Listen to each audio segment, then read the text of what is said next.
Today on Steve Rob Reviews, well, I'm going to show you what you can make with these EMT or conduit benders.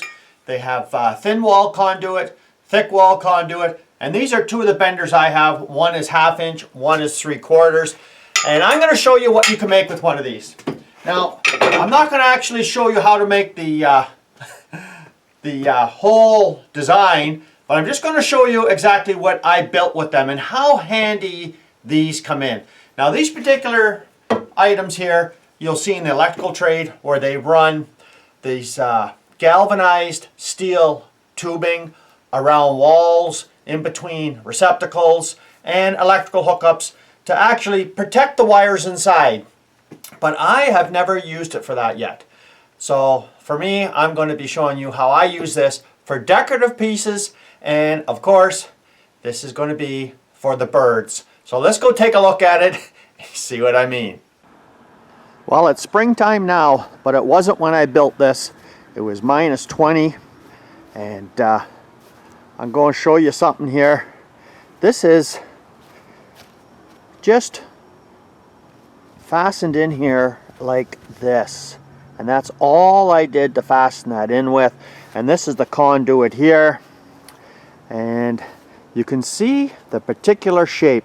I come to the first bend here, and I made another bend slightly here so I can get the exact height that I needed.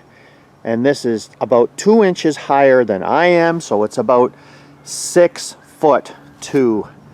So there it is right there, and that's my bird feeder that I built. And if you'd like to build one of these, well, I'll put a link down below. They're very simple to build, and the birds actually love it. But I'm going to show you something here first.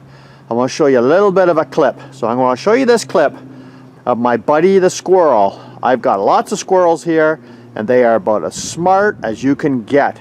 So let's watch this squirrel.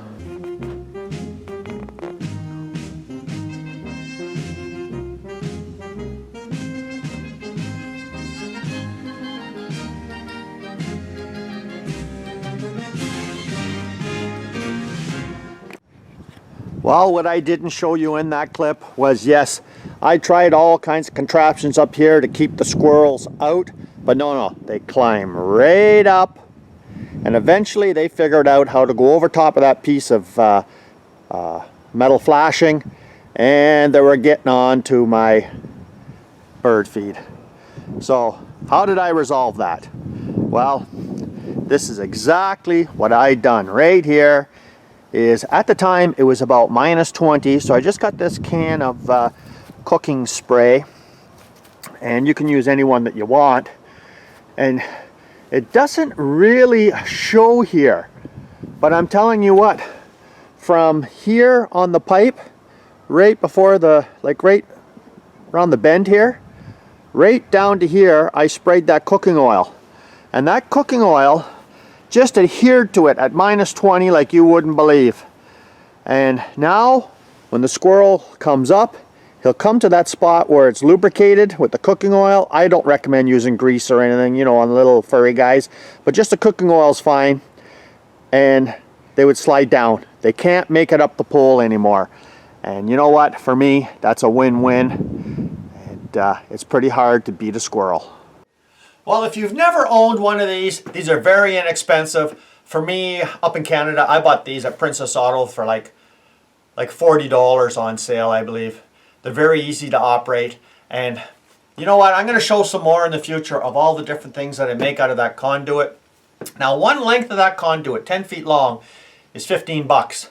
Now, of course, it's half the price for the 1/2 inch conduit. But you know what? You can make a lot of interesting projects with conduit. It's galvanized, and it's so easy to form with. I mean, you just take a look at this arc here, and the pipe hooks in right here, and you can, you know, it's very easy to operate. And I don't see too many people making things on YouTube out of the conduit, and you're going to see me make some in the future. So thanks for joining me here today. If you haven't seen this channel before, you're welcome to subscribe and watch me make some things with conduit in the future. You guys take care. Come back again. Cheers.